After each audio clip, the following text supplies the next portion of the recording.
जय श्री गोरख। परमात्मा की सहायता का पात्र कौन होता है?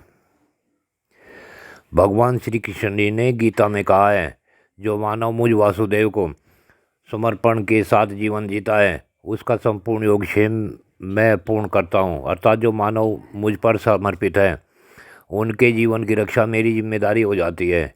जिसका मुझ वासुदेव से जहाँ विश्वास हट जाता है, मैं वासुदेव भी उसे वहीं छोड़कर पीछे हट जाता हूँ। सुनो, एक बार भगवान का एक भक्त नंदू एक तारा लेकर प्रभु भजन गाता हुआ फिरता था। उसके जीवन की केवल एक तारा बजाने और प्रभु भजन से ही प्रीति लगी हुई थी। एक दिन नंदू एक अधर्मियों के गांव में श्री हरि का भजन गाता हुआ जा रहा था, तो उस गांव में बच्चों ने और बड़ों ने मिलकर ईंट पत्थर नंदू पर फेंकने शुरू किए। उस समय योगीराज भगवान श्री कृष्ण भोजन करने के लिए आसन पर बैठे ही थे। देवी रुक्मणी भोजन का थाल लेकर जब भगवान श्री कृष्ण जी को परोस रही थी, तो योगीराज भगवान श्री कृष्ण जी को प्रभु भक्त पर पत्थर बरसते दिखाई दिए। तो योगीराज तुरंत अपने आसन से खड़े होकर बाहर की ओर भागे, परंतु द्वार तक जाकर वापस अपने आसन पर बैठ गए।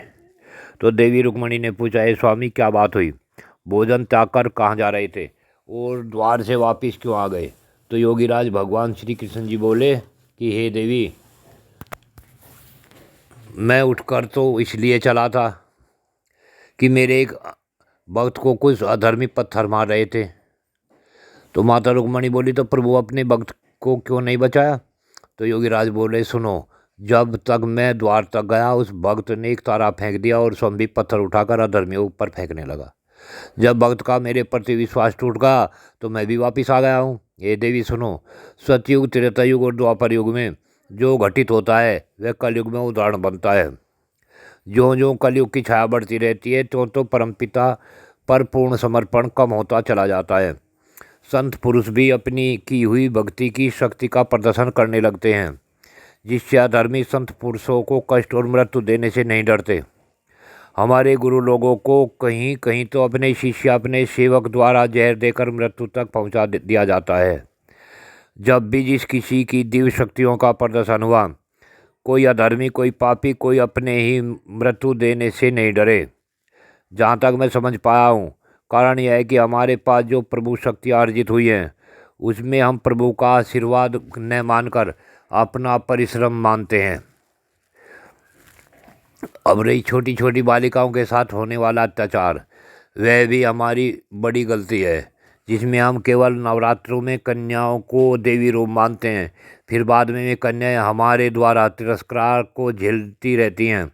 जब हम कन्याओं के साथ यह दोगला व्यवहार करते हैं, उसी का फायदा उठाकर दरिंदे हमारी आत्मा को झकझोरने लगते हैं, जिसके कारण हमारी बच्चियां इन पापी दरिंदों का शिकार हो जाती हैं। अगर हमें परमात्मा की कृपा चाहिए तो सुबह शाम प्रभु को इस बात का धन्यवाद जरूर दें कि हम सुरक्षित हैं, वो भी आपकी कृपा से, और जो हो रहा है वह प्रभु कृपा ही तो है। अगर हम अपने हर कार्य पूर्ण होने तक प्रभु को समर्पित होकर कार्य करें तो प्रभु कृपा हम पर हमेशा रहेगी।